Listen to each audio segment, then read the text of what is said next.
भाई लोग नमस्कार, कैसे हैं आप लोग। दोस्तों स्वागत है सभी को Bhojpuri fact entertainment YouTube channel में। दोस्तों बहुत बड़ी खबर है, बहुत बड़ी अपडेट है। जितने भी खेसारी लाल यादव जी के फैंस हैं, आप लोगों ने इस वीडियो में टीजर देखा होगा। दोस्तों बहुत ही ज़बरदस्त, बहुत ही ब्यूटीफुल, एकदम कमाल का सैड सॉन्ग रिलीज हो रहा है दोस्तों 9 अक्टूबर को वायरल भोजपुरी के यूट्यूब चैनल पर 9 अक्टूबर को। सो दोस्तों आज 7 तारीख हो गया और परसों रिलीज किया जाएगा।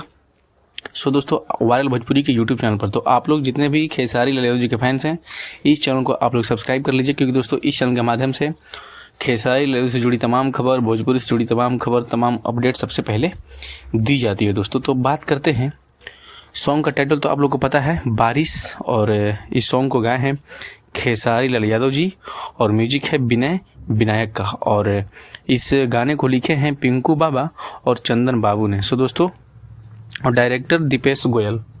सो दोस्तों आप लोग जितने भी खेसारी लाल यादव जी के फैंस हैं, तो आप लोग ज़्यादा से ज़्यादा इस वीडियो को शेयर कीजिए और सबके पास पहुंचाइए। सो दोस्तों यही अपडेट था, सोचा शेयर कर दें आप लोगों को। सो दोस्तों कमेंट में जरूर बताइएगा ये वीडियो आप लोगों को कैसा लगा। तो चलिए मिलते हैं किसी नेक्स्ट वीडियो में नेक्स्ट अपडेट के साथ। तब तक को बाय, टेक केयर।